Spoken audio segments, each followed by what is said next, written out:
Amin.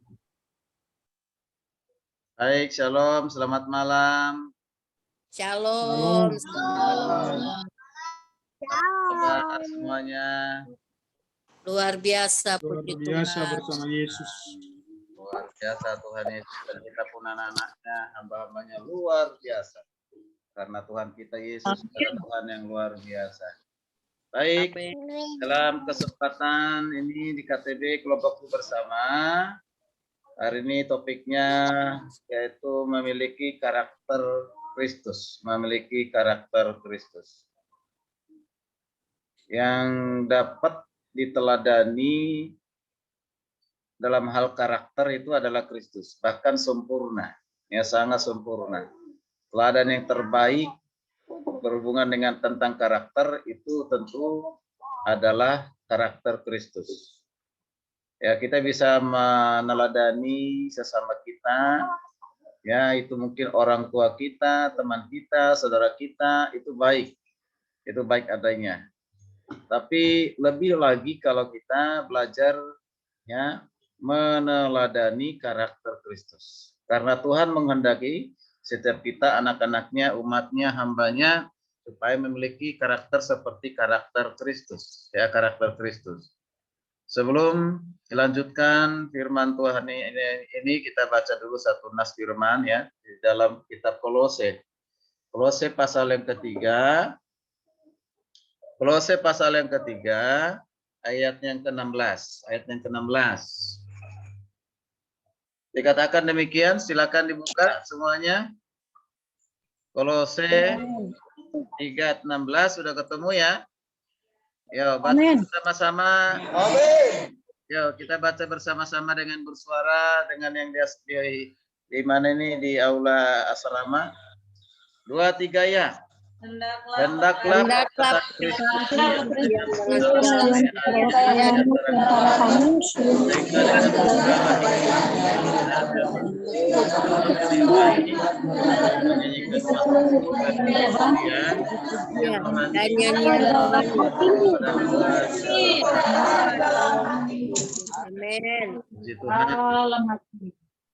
Amin. Kalau kita memperhatikan ayat ini, Kolose 3:16, ini sangat berhubungan dengan karakter. Karakter itu juga diukur dari perkataan kita. Perkataan kita. Apa yang kita katakan, orang akan tahu siapa kita sesungguhnya. Orang akan tahu kualitas rohani kita dari perkataan kita. Perkataan itu tentunya lahir dari hati. Ya, apa yang keluar dari mulut kita sesungguhnya harusnya dari hati. Makanya kita harus selalu berkata-kata sesuai dengan kata hati. Ya, kata hati. Tapi dalam kesempatan dikatakan, hendaklah perkataan Kristus diam dari segala perkataan Kristus. Diam. Perkataan Kristus. Perkataan Kristus itu berarti apa itu? Firman. Ya. Nah, ini apa yang dikatakan oleh Paulus, perkataan Kristus diam, berarti bukan hanya diam, artinya tinggal dan ada di dalam kehidupan kita. Ketika perkataan Kristus ada di dalam kita, di dalam kehidupan kita, maka itulah yang disebut dengan nanti menjadi karakter. Dari perkataan itu orang lain tahu kita ini orang yang sungguh-sungguh beriman atau tidak. Orang yang mengandalkan diri sendiri atau tidak. Dari karakter juga orang bisa mengetahui siapa kita sesungguhnya ketika kita bagaimana kita ya melayani orang lain, melayani sesama kita. Bahkan karakter itu juga berhubungan dengan hubungan kita dengan Tuhan. Dalam puji-pujian, dalam penyembahan kita, dalam ibadah kita itu juga karakter. Ya, karakter. Nah sekarang kita perhatikan apa itu yang dimaksud dengan karakter? Itu dulu kita perhatikan dulu, ya. Apa yang dimaksud dengan karakter? Ya, karakter atau watak adalah sifat batin yang mempengaruhi segenap pikiran, perilaku, budi pekerti, dan tabiat yang dimiliki manusia. Itu keadaan batin. Keadaan batin atau sifat batin yang mempengaruhi segenap pikiran kita, perasaan kita, ya, budi pekerti kita dan tabiat kita. Berarti apa yang sedang kita pikirkan, apa yang kita sedang rasakan, ya, atau apa yang ada di dalam hati kita, sebelum kita berbicara, sebelum kita berbuat, yang lebih dahulu tahu itu adalah diri kita sendiri. Ya, siapa kita sesungguhnya dimulai diketahui oleh siapa? Diri kita sendiri. Tapi ketika kita mulai berpikir dan pikiran itu ada keluar buah perkataan dipengaruhi oleh hati ataupun perasaan kita, didengar, disaksikan, dilihat oleh orang lain. Nah, disitulah muncul namanya karakter. Karakter itu sifatnya abstrak, ya. Dalam arti tidak bisa dilihat, ya, tapi tidak bisa dilihat, tapi bisa dialami, bisa dirasakan, ya kan, gitu ya. Nah, kita memperhatikan bersama-sama. Ini beberapa contoh, ya, beberapa contoh sebelum kita lanjut kepada firman Tuhan. Karakter ini, ya, karakter ini penting sekali karena karakter itu juga menentukan seorang berhasil. Orang tidak terlalu cerdas dalam hal pengetahuan, tapi ketika karakternya baik, ya, dia selalu sukses dan berhasil dalam kehidupannya. Tapi kalau ditambah lagi dengan kecerdasan spiritual, kepintaran, dan pengetahuan, dan dia berkarakter, nah, orang seperti ini jarang gagal dalam kehidupan, bahkan tidak akan pernah gagal. Ya, maka kita perhatikan ada karakter yang baik dan karakter yang buruk. Ya, agak lebih cepat sampaikan, yang karakter yang baik itu adalah jujur. Karakter yang buruk itu adalah seorang pembohong, pendusta, penipu. Bahkan dikatakan curang, berarti bertolak belakang dengan jujur. Dan kemudian karakter itu adalah setia. Ya, setia itu karakter yang baik. Sementara yang buruk itu adalah pemberontak, pengkhianat. Karakter yang baik itu adalah tekun. Ya, maaf, kita awali rajin. Rajin dulu, rajin. Orang yang berkarakter itu adalah orang yang rajin, yang baik. Ya, itu karakter yang baik. Tapi kalau malas-malasan, ya, bekerja malas-malasan, harus diperintah, sampai naik pitam ataupun emosi menyuruhnya, malas, banyakkan tidur. Nah, itu ke orang tidak berkarakter baik itu. Ya. Belum saatnya tidur sudah tidur. Nah, itu orang malas, ya. Orang lain lagi bekerja, dia santai-santai. Nah, itu. Ya. Kemudian tekun. Itu karakter yang baik. Dan kalau yang buruk itu mudah menyerah. Nah, aku nggak bisa, ya, tidak mau ada tantangan dalam hidupnya. Selalu mengatakan tidak bisa, belum pernah mencoba, katakan tidak bisa, mudah menyerah. Menyerah dengan situasi keadaan yang sedang dialaminya, udahlah, udah seperti itu. Ya, kamu bisa, aku tidak bisa. Kamu memang udah punya nasib seperti itu, maka saya punya nasib seperti ini. Ya, menyerah. Ya, ini. Ya, segala sesuatu sebenarnya bisa dikerjakan asalkan ada kemauan. Dan tergantung nanti kemauan kita kerja keras sehingga mendapatkan suatu maksimal. Itu karakter. Ya. Kemudian orang berkarakter baik itu sabar. Tapi kalau orang tidak baik karakternya, pemarah, sedikit-sedikit marah, ya, emosi, ya. Nah, kalau orang yang sabar, sabar. Kalau dikatakan jangan pacaran dulu, sabar, menahan diri. Nah, kan? Nah, ketika dimarahin karena kesalahan, sabar, menahan diri, tidak membalas dengan marah, gitu kan? Itu sabar, itu, ya. Kemudian pemaaf, ya, pemaaf, ya, selalu memaafkan orang lain. Ada salah atau tidak, ya harus dimaafkan. Mungkin salah mengerti, dimaafkan. Pemaaf. Maaf itu adalah satu kata yang kita ucapkan dengan tulus, maka itu bisa menyembuhkan orang yang sakit hati. Ya. Nah, tapi kalau seorang karakter yang buruk itu pendendam. Ada nggak di antara kita ini pendendam? Ya, jadi menyimpan dendam, sakit hati, ya, bukan saja berjam-jam, tapi juga bisa berminggu-minggu, berbulan-bulan, bahkan bertahun-tahun. Hati-hati, biasanya kalau pendendam begini, itu bisa meledak suatu saat melakukan hal yang fatal. Ya, ya, kenapa ada orang kita tahu harinya adalah orang yang baik, sopan, tiba-tiba melakukan hal yang fatal, misalnya membunuh orang lain. Nah, itu karena apa? Sudah lama menyimpan dendam di dalam hatinya, dendam kepada bapaknya, dendam kepada anaknya, atau dendam kepada orang lain, atau anak-anak dendam kepada saudara-saudara yang lain. Nah, itu ya. Nah, itu dendam, itu sifat buruk ya. Kemudian eh, karakter yang baik itu juga dikatakan dengan rendah hati ya. Ya, rendah hati. Oke. Mana lagi kok sudah lari ya. Bijaksana ya. Kemudian karakter yang buruk ceroboh. Karakter yang baik pemberani, tapi karakter yang buruk penakut. Yang baik lagi periang, tapi yang karakter yang buruk mengasihi diri sendiri, mudah sedih, mudah tersinggung. Nah, karakter yang baik itu adalah baik hati. Kalau yang buruk jahat, yang baik pengampun, yang buruk apa? Ya, penghukum, keji, kejam.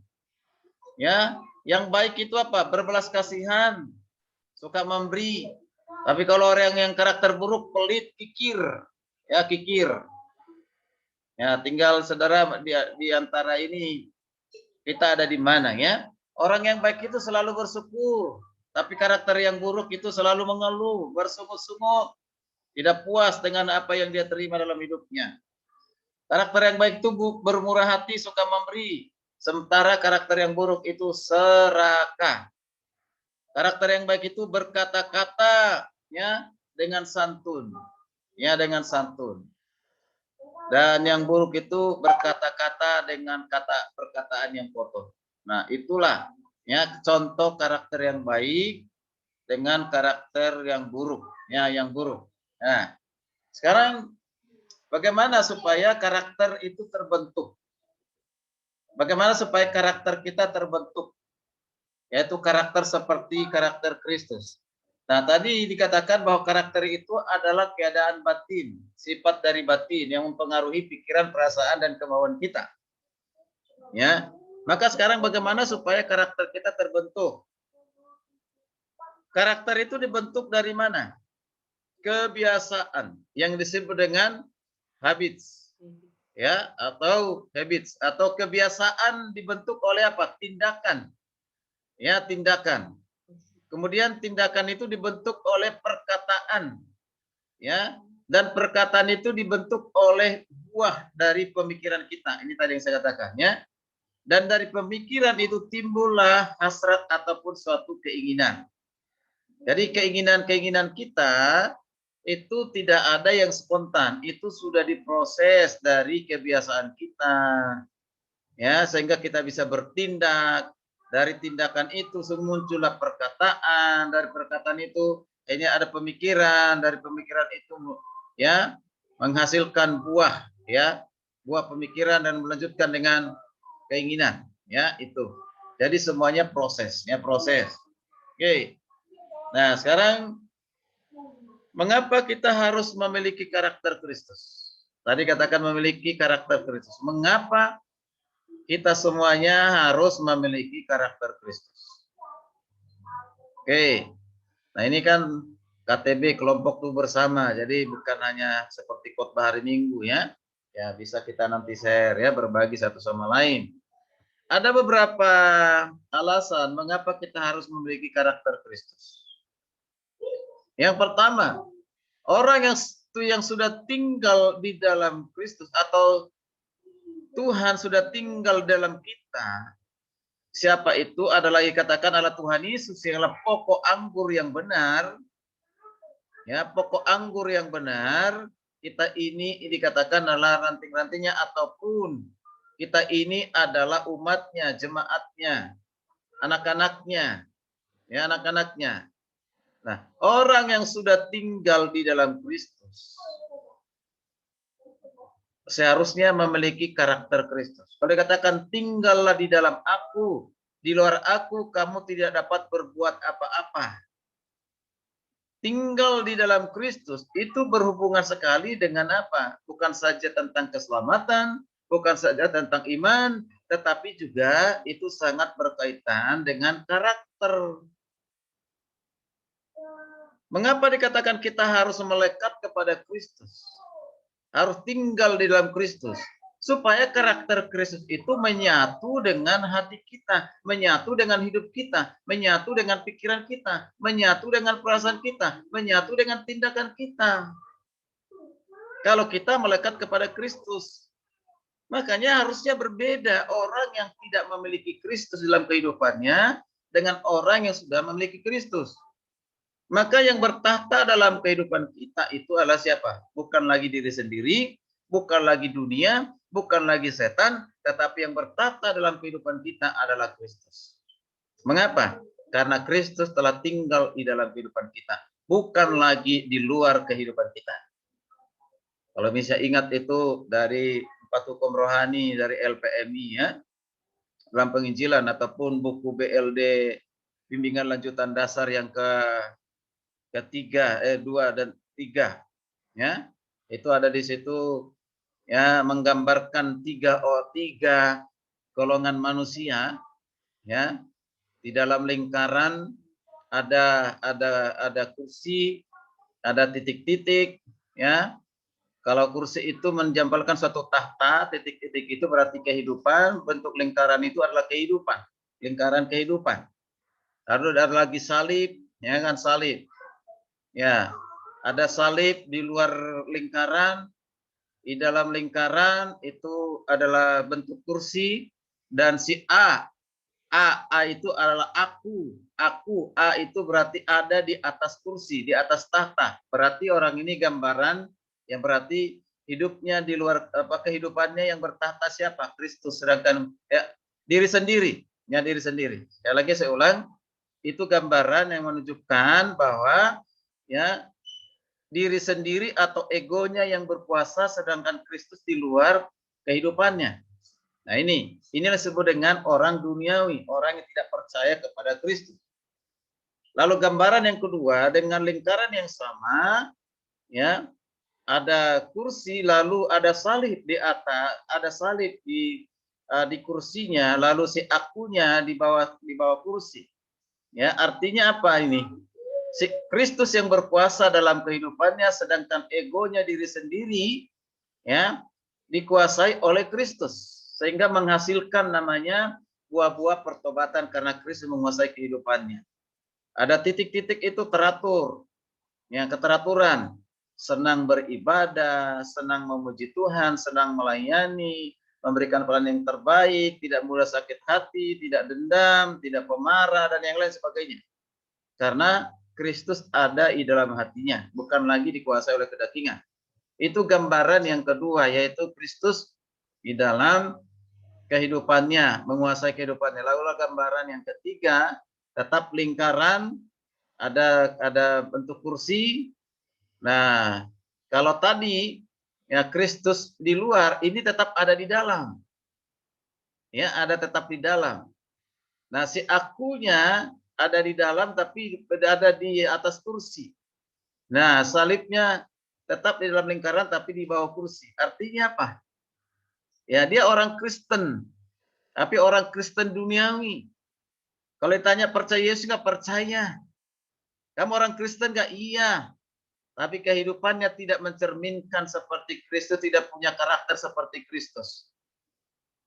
Ya, bahkan hampir sama dengan orang duniawi yang tidak percaya kepada Yesus. Itulah lingkaran yang kedua. Maka kita ada lingkaran yang mana? Saudara, ada lingkaran yang mana? Lingkaran yang pertama, kedua, atau ketiga? Halo? Lingkaran yang mana? Hah? Lingkaran yang pertama. Ada yang jawab? Bisa ada yang jawab? Ini dari asrama ini, dari asrama ini.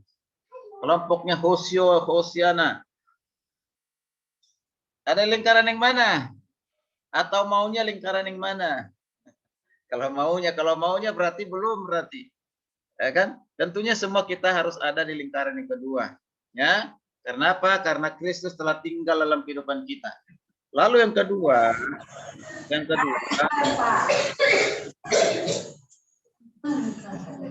halo, udah di mute aja dulu, di mute ya. Kemudian yang kedua, mengapa kita harus memiliki karakter Kristus? Karena kita sudah dikaruniakan Roh Kudus. Jadi yang memberikan kita kekuatan, kemampuan untuk memiliki karakter Kristus, kita nggak bisa dengan kekuatan kita sendiri. Tetapi itulah karena Roh Kudus yang diam tinggal dalam kehidupan kita.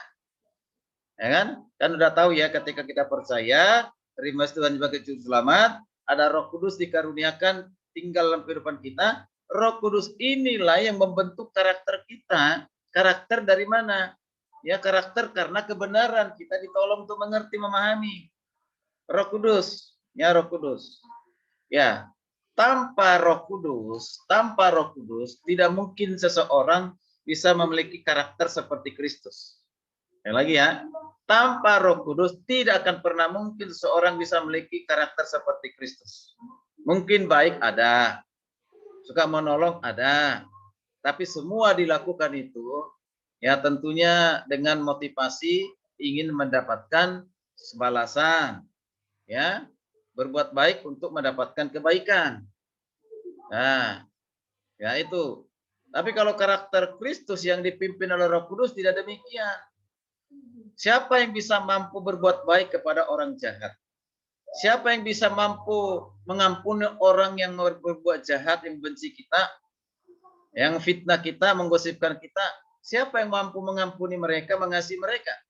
Kalau tidak ada Roh Kudus, tidak mungkin itu bisa kita lakukan. Tapi karena ada Roh Kudus, maka kita bisa melakukan itu. Makanya ya Galatia 5 ayat 22-23 itu ya. Itu sebagai bukti seseorang ada Roh Kudus dalam kehidupannya, berarti Kristus hidup ada dalam hidupnya. Minta tolong baca dulu, ini sering yang sudah kita dengar nih, Galatia 5 ayat 22-23. Silakan.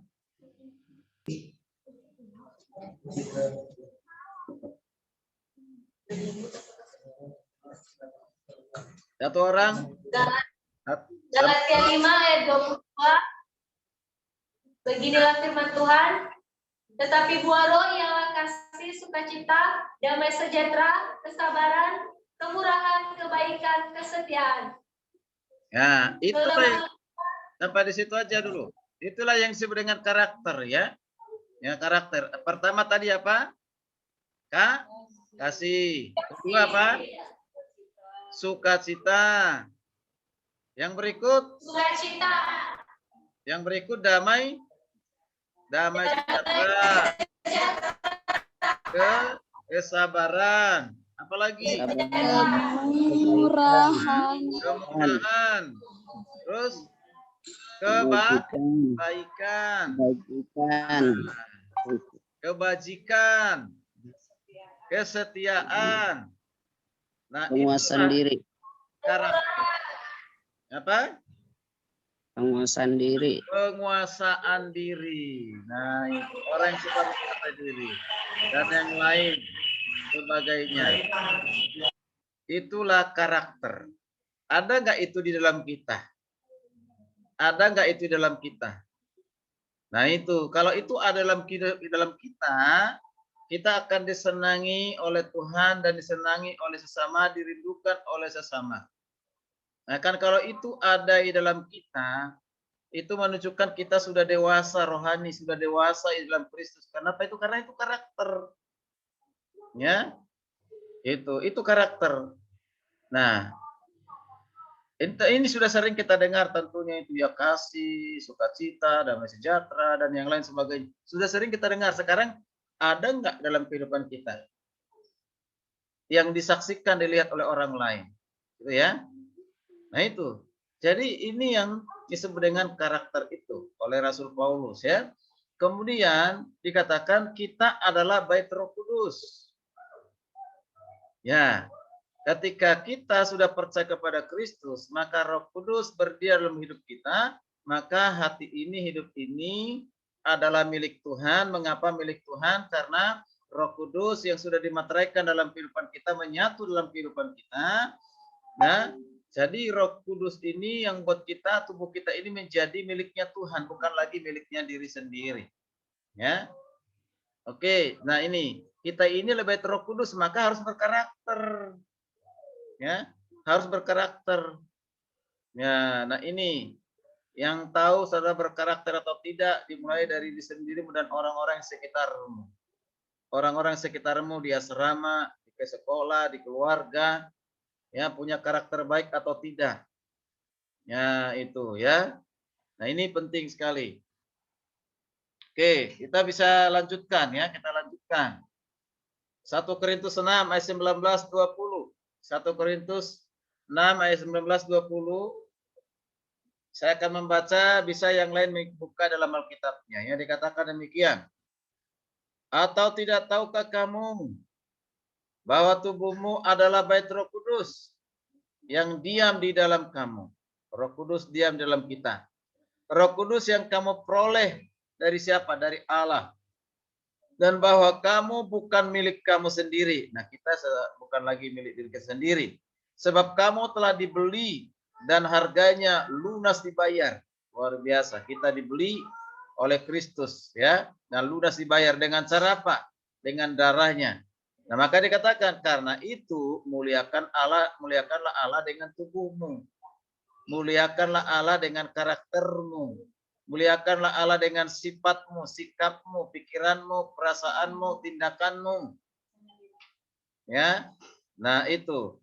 Muliakan karena kita ini bukan lagi milik kita sendiri, tapi kita ini sudah menjadi miliknya Tuhan. Maka sesuka-suka hatinya Tuhan atas kehidupan kita, bukan lagi sesuka-suka kita.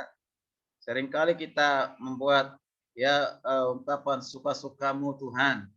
Benar enggak sesuka-sukanya Tuhan dalam kehidupan kita? Atau hanya suatu perkataan? Kalau sesuka-sukanya Tuhan, berarti kita siap, ya, siap menjadi orang-orang berkarakter seperti Kristus, apa yang dikehendaki oleh Kristus. Itu namanya suka-sukanya Tuhan. Ketika disakiti, dikecewakan, tetap ya berupaya untuk tersenyum. Ketika dimarahin, dia tetap berusaha untuk ramah. Ya, bukannya didiamin gitu kan. Ada nggak di asrama kalian diam-diaman? Ya, satu sama lain. Ada nggak? Ada, Pak. Ya, maksudnya itu ya tidak mengaku. Nah, kan diam-diaman 1 hari, 2 hari, nggak nyaman, nggak enak itu diam-diaman itu. Ya, nggak enak banget pokoknya. Ya, jadi jangan sampai ada diam-diaman ya. Nah, itu karakter duniawi itu. Ya, itu penting. Oke, kalau dimarah jangan balik marah gitu ya. Nah, jangan. Kalau memang salah ya harus mengaku salah. Itu ya. Nah, ini penting. Nah, oke, coba kita perhatikan Lukas 2 ayat 52. Lukas 2 ayat 52. Kalau karakter itu sebenarnya seperti apa ya, mutiara yang sangat mahal dan berharga. Karakter itu. Ya. Nah, itu karakter siapa yang tidak suka dengan berlian ataupun mutiara? Semua orang suka. Artinya siapa yang tidak suka dengan karakter yang baik? Tuhan apalagi lebih suka dengan hal itu sesama kita. Ya, makanya kehadiran kita menyenangkan itu, yang menyenangkan itu akan selalu dirindukan oleh banyak orang ya. Lukas 2 ayat 52, silakan minta tolong baca dulu. Siapa ini? Ibu Rosiana, mohon Ibu baca Bu. Berapa Pak? Lukas 2 ayat berapa? 52. 52. Mana ya? Ia menurunkan orang-orang. Lukas 2 52 Bu. Oh, Ada di layar. Bukan 42. Hah? 42 atau 52? 52 atau 42 Pak? Ada di layar. Itu enggak memang enggak muncul di Oh layar iya, ya. yang aja, oke. Dan Ada di Yesus layar itu. bertambah besar dan bertambah hikmatnya dan besarnya dan makin dikasihi oleh Allah dan manusia. Oke Pak. Ya, dalam pertumbuhan karakter kita belajar dari Yesus. Mulai dari lahir besarnya Yesus itu sudah berkarakter, karakter yang baik. Jadi bukan saja pertumbuhan fisik ya. Kalau dikatakan semakin bertambah besar itu berarti fisiknya. Ya, dari usia 8 hari bertumbuh jadi besar 12 tahun ya kan.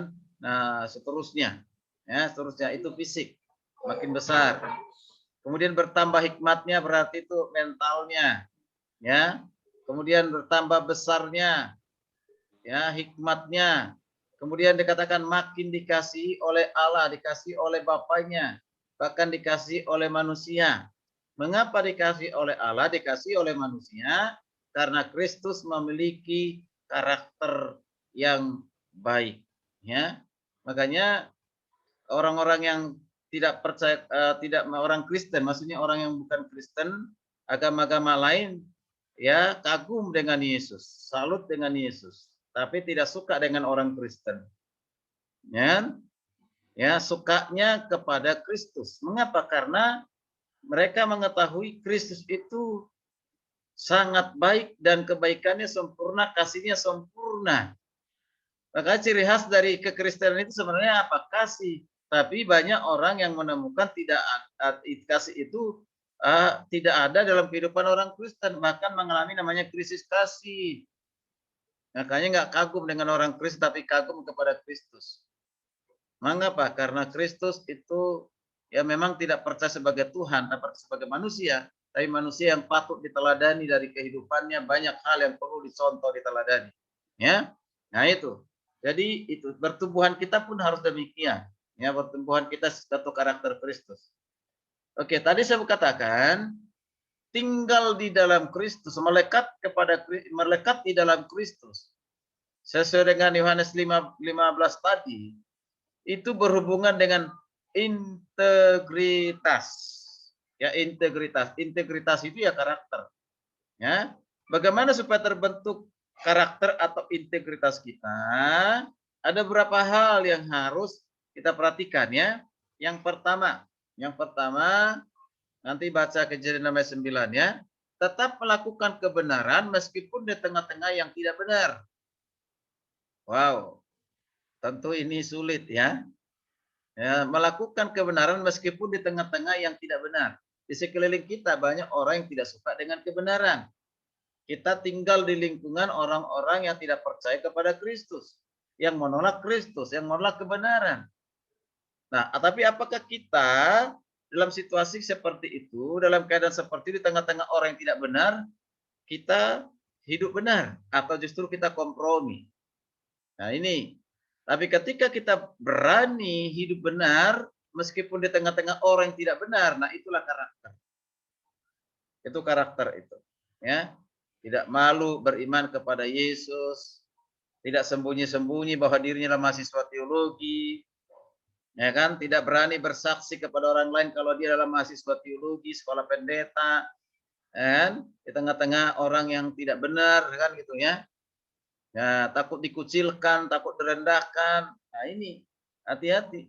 Namanya kalau kebenaran itu dalam segala situasi apapun harus tetap kita berjuang untuk melakukan kebenaran. Nah, perhatikan lagi yang kedua. Ya, dari integritas ini terbukti dengan apa?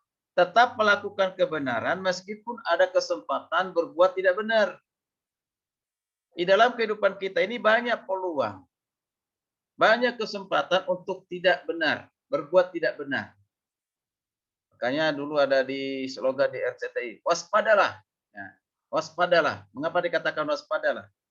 Orang seharusnya tidak ada niat, tetapi karena ada kesempatan untuk mengambil sesuatu milik orang lain, barang orang lain, karena ada kesempatan diambil. Betul kan? Nah itu. Jadi akhirnya berbuat tidak benar. Ya tidak benar. Nah ini penting ya. Kemudian yang ketiga, tetap melakukan kebenaran, ya tetap melakukan kebenaran sekalipun di tengah-tengah tekanan. Nah seperti Daniel ya. Ya Daniel ini luar biasa. Ya tidak pernah mau kompromi dengan makanan raja.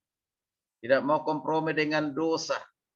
Ya sekalipun dia ditekan oleh raja, ditekan oleh orang-orang pengawal raja, akibatnya dia harus dimasukkan kemana? Kemana? Halo? Ke gua perapian. Ya, perapian. Nah, itu karena dia tidak mau kompromi ya dengan kebiasaan yang dilakukan oleh kerajaan pada saat itu bertentangan dengan imannya. Ya, imannya.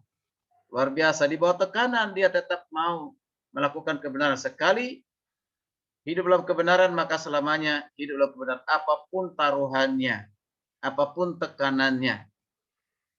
Lalu yang keempat, itu adalah tetap melakukan kebenaran sekalipun tidak ada yang melihat. Nah, ini dia. Ya kan? Jangan kita melakukan kebenaran supaya dilihat, supaya dipuji, supaya dihormati.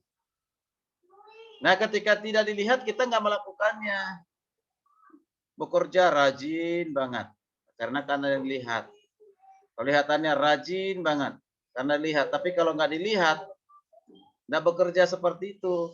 Nah ini kan sudah tidak baik seperti itu ya.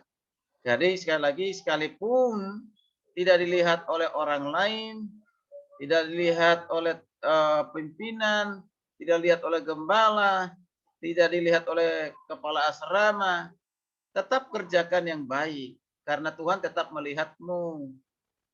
Ya kan?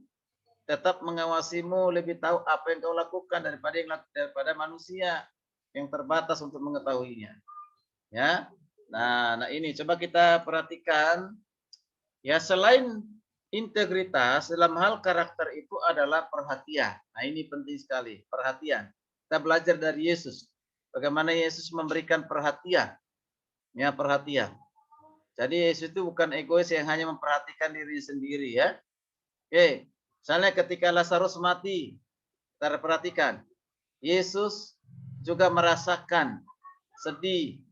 Ya, bukan saja merasa empati, simpati, tapi berempati, ikut Yesus juga menangis.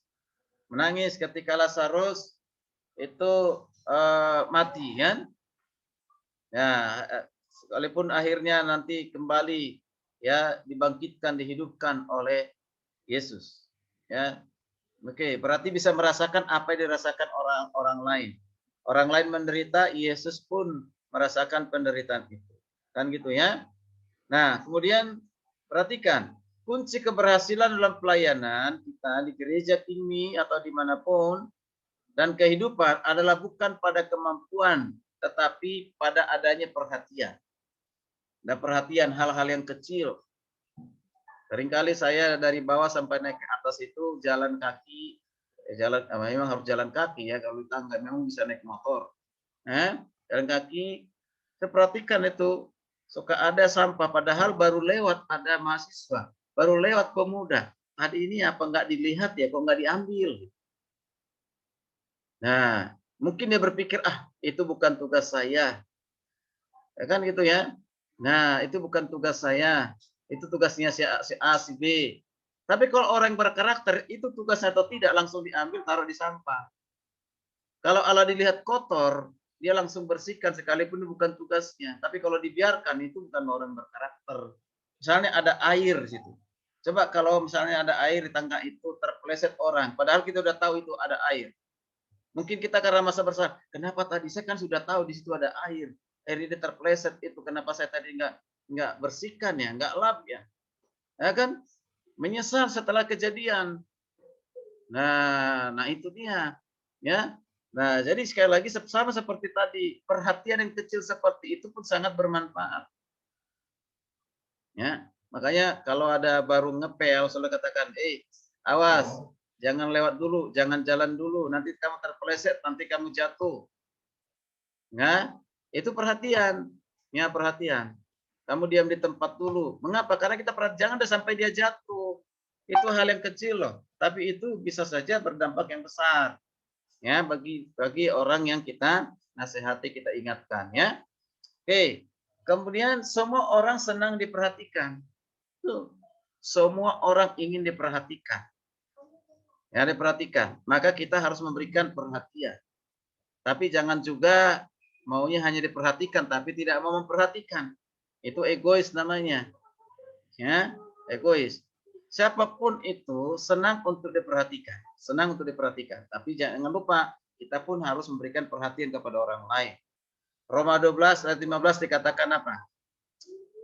Ya, Roma 12 ayat 15, Bersukacitalah dengan orang bersukacita. Dan menangislah dengan orang yang menangis. Artinya apa? Kita boleh merasakan keadaan orang lain ketika bersukacita, kita turut bersukacita.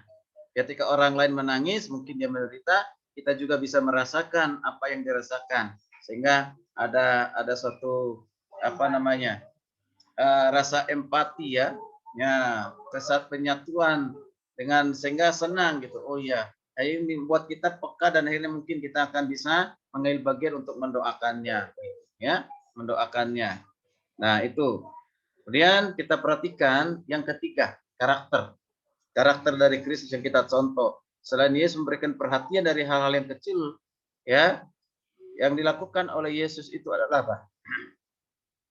Yaitu belas kasihan. Belas kasihan. Silakan minta tolong baca Matius 9:36 satu orang. Matius 9:36. Matius 9 ayat 36. Melihat orang banyak itu, tergeraklah hati Yesus oleh belas kasihan kepada mereka, karena mereka lelah dan terlantar seperti domba yang tidak bergembala. Ya. Jadi Yesus itu memiliki belas kasihan. Ini patut kita contoh ya. Melihat orang-orang ya, tergeraklah hatinya karena belas kasihan. Mengapa? Karena mereka dia seperti orang terlantar yang tidak punya, jadi seperti domba yang tidak bergembala ya. Nah ini. Jadi lihat orang lain dalam keadaan susah, kita tergerak hatinya untuk menolong. Ada teman sedang sakit, ya kita tergerak untuk mengunjungi, mendoakannya, memberikan perhatian. Ya, ada teman, ya mungkin dia sedang menghadapi persoalan masalah, ya dia mungkin kita lihat dia termenung, melamun, kita tanya, ada apa kawan? Kenapa kamu akhir-akhir ini melamun terus?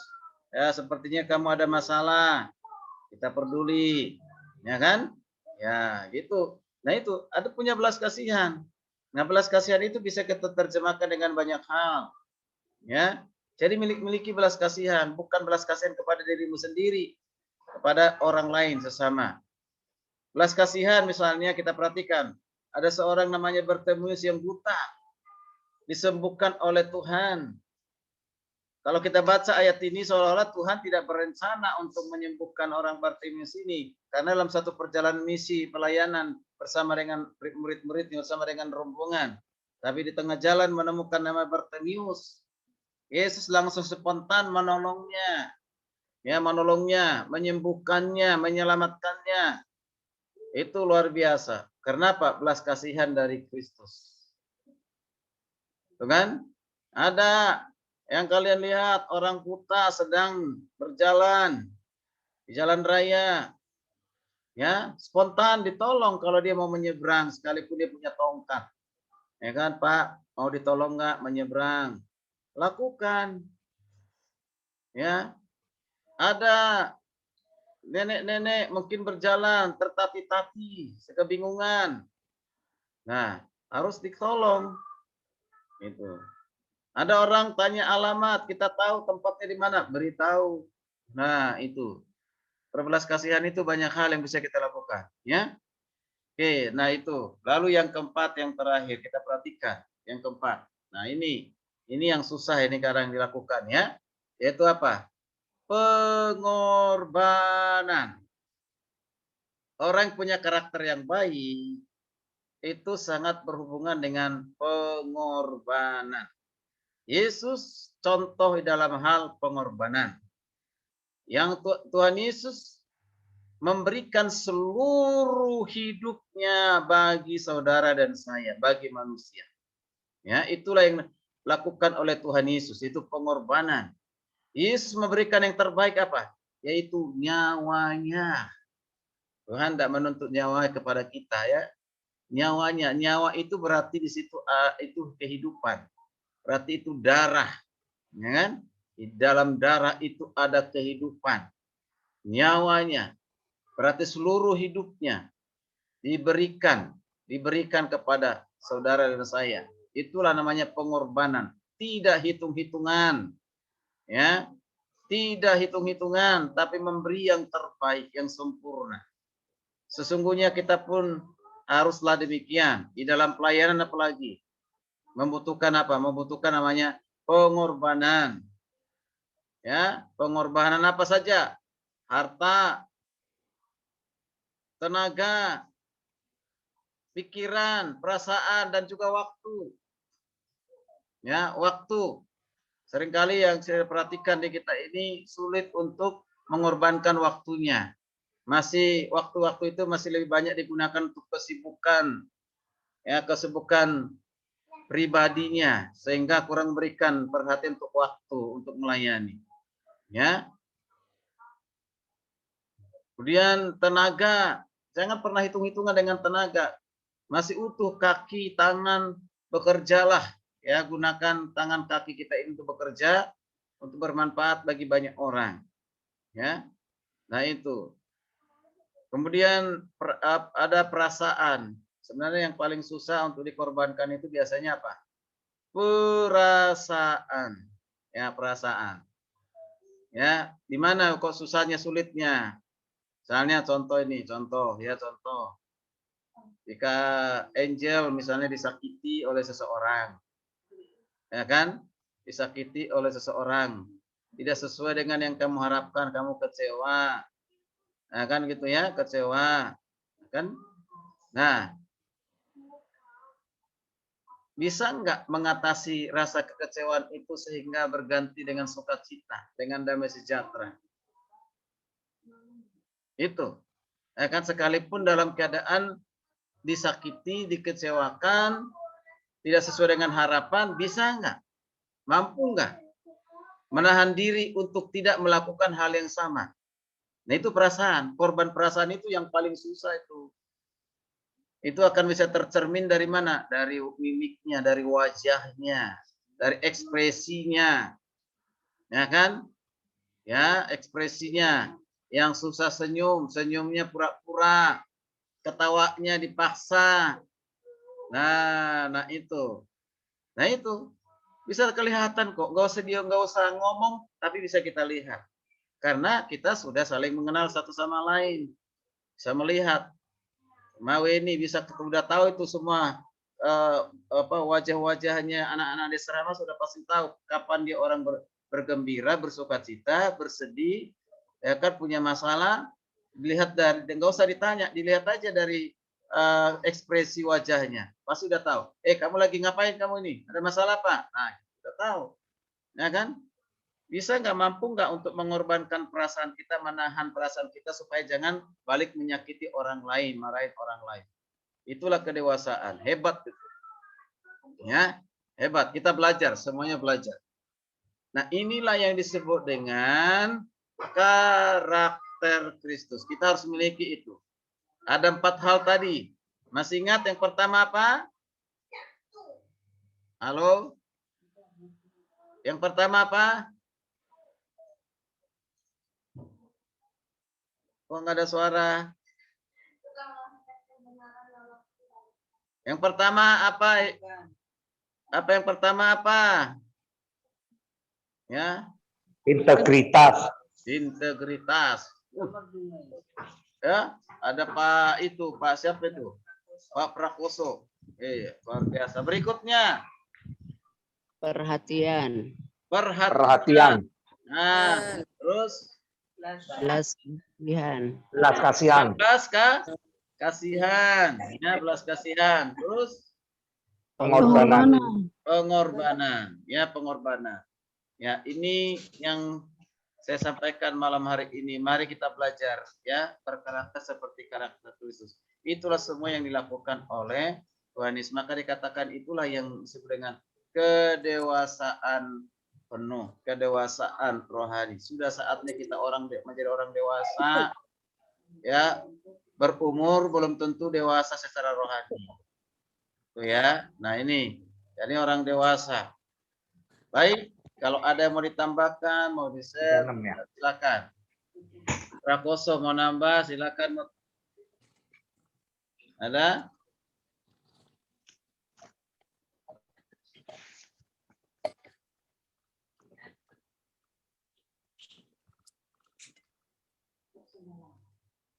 Tidak ada? Oke, kalau gitu kita baca ayat yang terakhir 1 Yohanes 2:6. Ini ayat terakhir kita baca bersama-sama. Yuk. Barang 2, 3 siapa, ya. barang siapa menyatakan bahwa ia ada dalam dia, ia wajib hidup sama seperti Kristus telah hidup. Amin. Nah, kalau kita sudah di dalam Kristus, maka kita wajib hidup sama seperti Kristus telah hidup. Berarti sama dengan karakternya, sikapnya, semuanya. Amin. Silakan Pak Martin pimpin dalam doa. Ya, mari kita bersatu dalam doa.